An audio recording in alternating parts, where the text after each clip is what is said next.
Assalamualaikum warahmatullahi wabarakatuh. Gimana kabarnya kalian hari ini? Mudah-mudahan semuanya dalam keadaan sehat dan tetap semangat. Pembelajaran fisika asyik, seru, luar biasa. Nah, untuk pembelajaran kita hari ini, kita akan membahas mengenai gravitasi Newton. Apa itu gravitasi Newton? Nah, untuk gravitasi Newton, di sini coba kita lihat ada sebuah planet. Mengapa planet? Ada gambar planet ya. Mengapa planet-planet ini tidak saling bertabrakan? Apa penyebabnya? Bagaimana jalannya? Nanti.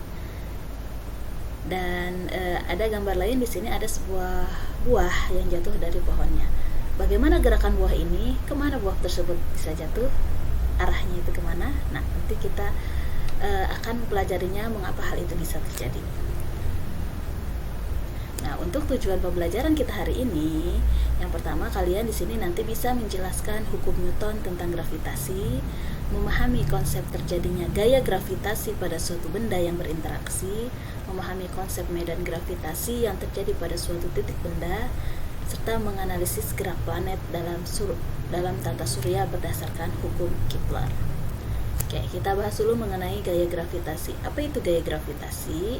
Nah, di sini gaya gravitasi itu merupakan gaya tarik-menarik akibat interaksi dua buah benda yang selalu berbanding lurus dengan perkalian massa masing-masing benda dan berbanding terbalik dengan kuadrat jarak antara keduanya. Nah, contohnya di sini ada dua buah benda yang ke-1 yang berwarna biru ini dan benda yang kedua yang hijau. Kedua benda ini terpisah sejauh jarak tertentu, dalam hal ini jaraknya adalah r. Berapa besar gaya gravitasinya atau gaya tarik-menarik antara kedua benda ini? Maka persamaan gaya gravitasi berdasarkan hukum gravitasi Newton, persamaannya adalah F sama dengan G M1 M2 per R kuadrat, di mana M itu adalah massa dari masing-masing benda dan R itu adalah jarak antara kedua benda. Oh iya, di sini ada nilai G. Nilai G ini adalah konstanta gravitasi universal. Nilainya nanti kalian gunakan yang ini. 6 kali 6,67 kali 10 pangkat min 11. Nah, untuk contoh soalnya coba perhatikan di sini. Contohnya adalah ada dua buah benda masing-masing bermassa 6 kg dan 3 kg, terpisah berjarak 30 cm. Berapakah besar gaya tarik menarik antara kedua benda tersebut? Dari soal ini kita diketahui massa yang ke-1 adalah 6 kg, massa yang kedua 3 kg. Jarak pisah antara keduanya adalah 30 cm ya, ini ya. Kita ubah ke meter jadi 0,3. Yang ditanyakan adalah F. Berarti persamaannya nanti di sini F itu sama dengan G M1 M2 per R kuadrat. Masukkan nilai G-nya 6,67 kali 10 pangkat min 11. M-nya adalah 6, M1, M2-nya 3, R-nya adalah ini 0,3. Kita ubah ke notasi ilmiah menjadi 3 kali 10 pangkat min 1 dipangkatkan 2. Nah, kita perhatikan di sini 6,67 dikali 6 dikali 3, hasilnya adalah 120,06 kali 10 pangkat min 11 dari sini per. Nah, ini dikuadratkan, 3 kuadrat adalah 9 kali 10 pangkat min 2 dari sini ya. Min 1 kali 2 hasilnya min 2. Maka nanti di sini 120,06 dibagi 9 hasilnya 13,34 dikali 10 pangkat. Nah, pangkatnya kalau dibagi ini pangkatnya dikurangi, berarti min 11 dikurangi min 2, hasilnya adalah min 9. Jadi besar gaya gravitasinya adalah 13,34 kali 10 pangkat min 6 Newton. Nah, untuk medan gravitasi di sini adalah ruang yang masih dipengaruhi oleh gaya gravitasi. Ya, jadi besaran yang menyatakan medan gravitasi disebut kuat medan gravitasi, yaitu gaya gravitasi tiap satuan massa. Jadi kita ketahui bahwa di sini G itu adalah F gaya gravitasi per M. Nah, gaya gravitasi itu kita samakan dengan ini kan, G M per R kuadrat per M per satuan massa. Sehingga nanti untuk gaya gravitasi atau percepatan gravitasi nilainya adalah G M per R kuadrat. Nah, di sini dapat disimpulkan bahwa medan gravitasi sama dengan nilai percepatan gravitasi. Ya. Nah, untuk contoh soalnya, coba perhatikan di sini percepatan gravitasi di suatu tempat di permukaan bumi adalah 10 meter per sekon kuadrat. Tentukanlah percepatan gravitasi partikel pada suatu titik yang berada pada ketinggian R dari permukaan bumi. Nah, kita lihat di sini, perhatikan gambarnya. Nah, di sini R kan yang di permukaan bumi benda ke satu. Kalau partikel dia berada pada jarak R dari permukaan bumi ini. Partikelnya di sini letaknya. Nah, disuruh menentukan berapa percepatan gravitasi pada posisi ini. Nah, kita pakai partikelnya perbandingan ketika berada di permukaan bumi, GB dengan perbandingan partikel. Kita buat di sini perbandingan percepatan gravitasi di partikel dengan percepatan gravitasi di permukaan bumi. Berarti G M per RB kuadrat per G M per RB kuadrat. Karena ini sama ya, nilai G-nya kita bisa coret. G-nya dicoret, berarti M-nya itu kan nilainya juga sama ya, M. Berarti kita anggap nilainya di sini 1. Berarti 1 per RB kuadrat per 1 per RB kuadrat, sehingga diperoleh persamaan. Dari sini kita bisa boleh persamaan G percepatan gravitasi partikel per percepatan gravitasi partikel di permukaan bumi sama dengan RB kuadrat jarak bumi kuadrat per RP kuadrat jarak posisi partikel kuadrat. Nah, di sini GP per 10, karena tadi percepatan gravitasi di permukaan bumi itu nilainya 10 kan ya, sama dengan R kuadrat per 2R, karena jarak partikelnya adalah tadi 2. Jarak partikelnya adalah R, berarti jarak dari pusat buminya adalah 2R. 2R kuadrat GP per 10 sama dengan R kuadrat per, nah ini dari mana 4? 4 itu didapat dari sini, 2 kuadrat sama dengan 4 ya, R kuadrat. Berarti kita nanti bisa dikali silang, ini adalah R kuadrat dikali 10 per 4R. R dengan R kita bisa coret, maka di sini adalah 10 dibagi 4, hasilnya 2,5 meter per sekon kuadrat. Jadi ketika partikel tersebut berada sejauh R di atas permukaan bumi atau berada 2R dari pusat bumi, maka percepatan gravitasi yang dirasakan partikel tersebut adalah 2,5 meter per sekon. Artinya nilai percepatan gravitasinya semakin kecil ketika berada pada ketinggian tertentu dari permukaan bumi dibandingkan dengan percepatan gravitasi di permukaan bumi. Tadi di permukaan bumi kita bandingannya adalah nilainya 10 ya.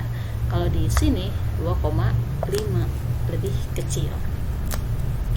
Nah, contoh soal selanjutnya. Nah, di sini diketahui data fisis planet A dan planet B. Massa planet A kita samakan dengan M, massa planet B adalah 0,4 M, artinya lebih kecil massanya dari planet A. Jari-jarinya R dan planet B jari-jarinya 2R. Berarti kalau kita gambarkan mungkin gini ya. Planet A massanya ini, massanya M, nah, dengan jari-jarinya R. Ini massanya lebih kecil, tapi jari-jarinya lebih besar. Ya. Nah, jika suatu benda berada di sini berat berarti ya, walaupun dengan jari-jari R, tapi ini kalau 2 kali lipatnya, yang B itu lebih besar jari-jarinya. Nah, jika suatu benda berada di planet A memiliki berat 600 Newton, tentukan berat benda di planet B. Nah, di sini kita ketahui MA adalah M, MB 0,4 M, RA adalah R, nilainya RB adalah 2R. Diketahui di planet A berat di A, WA sama dengan 200 Newton. Ditanyakan berapa berat benda di planet B. Nah, kita lihat di sini. Berat benda itu adalah M kali G. Dan sini G itu adalah G M per R kuadrat. Sehingga dari hubungan persamaan tersebut kita peroleh gaya berat itu sama dengan nilai percepatan gravitasinya ya. Nah, dalam kasus ini kita dapat tulis gaya berat di A dibandingkan dengan gaya berat di B sama dengan G MA per RA kuadrat dibandingkan dengan G MB per RB kuadrat. Nah, ini G-nya sama kan, kita bisa hilangkan. WA per WB sama dengan MA dikali RB. R yang jauh dengan jauh kan, berarti MA dikali RB, ini yang dekat dengan dekat, RA kuadrat dikali MB, RA kuadrat dikali MB. Nah, ini masukkan tadi, berat di A adalah 600 dibagi WB, berat benda di B sama dengan M per R kuadrat kali 2R kuadrat per 0,4 M. Maka M per R kuadrat dikali 4 dari sini ya, 2 dikuadratkan, 4R kuadrat 0,4. Berarti nanti di sini kita bisa ini hilangkan ya, M dengan M lagi, berarti R dengan R lagi kan. Artinya nilainya 600 per WB, berat benda di B sama dengan 4 per 0,4. Nah, ini nanti 3 kali silang. 4 kali WB sama dengan 0,4 dikali 600. Berarti berat benda di B 0,4 dikali 600 dibagi 4, hasilnya adalah 60 Newton. Jadi ketika benda berada di planet B, maka berat benda tersebut sebesar 600 Newton. Dia berat bendanya lebih ringan daripada berada di planet A. Seperti itu. Oke, untuk selanjutnya kita akan membahas mengenai hukum Kepler. Nah, di sini untuk hukum Kepler itu ada 3 hukum Kepler, hukum ke-1 Kepler, hukum kedua, dan hukum ketiga. Nah, bunyi hukum ke-1 Kepler di sini menyatakan bahwa lintasan setiap planet mengelilingi matahari merupakan sebuah elips dengan matahari terletak pada salah satu titik fokusnya. Nah, kalau digambarkan bentuknya seperti ini, nah ini planet itu nanti lintasannya dia berbentuk elips ya, fokusnya matahari. Hukum kedua Kepler menyatakan bahwa suatu garis khayal yang menghubungkan matahari dengan planet menyapu luas juring yang sama dalam selang waktu yang sama. Nah, ini kalau digambarkan seperti ini, nah terlihat bahwa luas juring ke-1, 2, 3 ini dia luasannya akan sama ya. Terlihat bahwa luas juringnya itu. Hukum ketiga Kepler menyatakan bahwa perbandingan kuadrat periode terhadap pangkat 3 dari setengah sumbu panjang elips adalah sama untuk suatu planet. Setengah panjang sumbu itu berarti dalam hal ini adalah R-nya, jari-jarinya atau jarak dari pusat matahari ke planet tersebut ya. Berarti perbandingannya adalah T kuadrat per R pangkat 3, nilainya selalu konstan. Nah, contoh soalnya seperti ini. Di sini ada jarak rata-rata antara matahari dan Merkurius adalah 0,4 kali jarak rata-rata matahari dan bumi. Jika periode revolusi bumi adalah 1 tahun, tentukan periode revolusi Merkurius.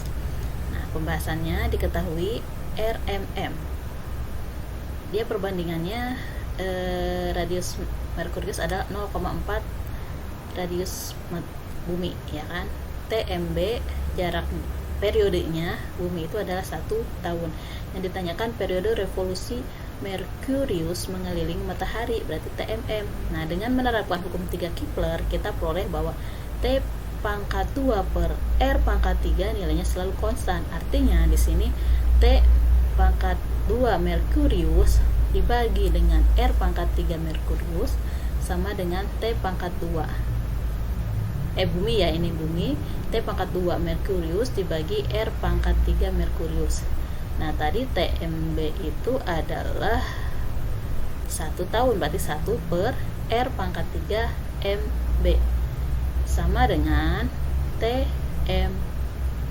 kuadrat per, nah R-nya, RMM itu 0,4 dari sini kan, berarti kita masukkan 0,4 RMB pangkat 3, berarti 1 per R pangkat 3 MB sama dengan TMM per, nah ini dari sini ya, 0,4 pangkatkan 3, berarti artinya 0,4 dikali 0,4 dikali 0,4, hasilnya adalah 0,064 dikali R MB pangkat 3.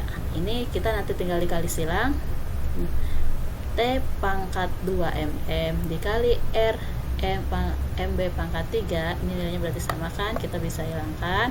Nah, nanti di sini tinggal di 1 dikali 0,064 hasilnya 0,064, berarti periode Merkurius sama dengan akar dari 0,064, karena di sini kuadrat kan, hasilnya adalah 0,253 tahun. Berarti periode Merkurius itu lebih singkat dibanding dengan periode bumi mengelilingi matahari. Nah, tadi penjelasan mengenai hukum gravitasi Newton sudah kita simak bersama. Nah, selanjutnya ini ada latihan soal. Silahkan kalian kerjakan latihan soal ini di buku tulis kalian dan dijawab hasilnya, serta nanti kirimkan hasilnya ke pembelajaran kita ya. Ada 2 buah soal ini silahkan kalian kerjakan dengan penuh semangat. Oke, assalamualaikum warahmatullahi wabarakatuh.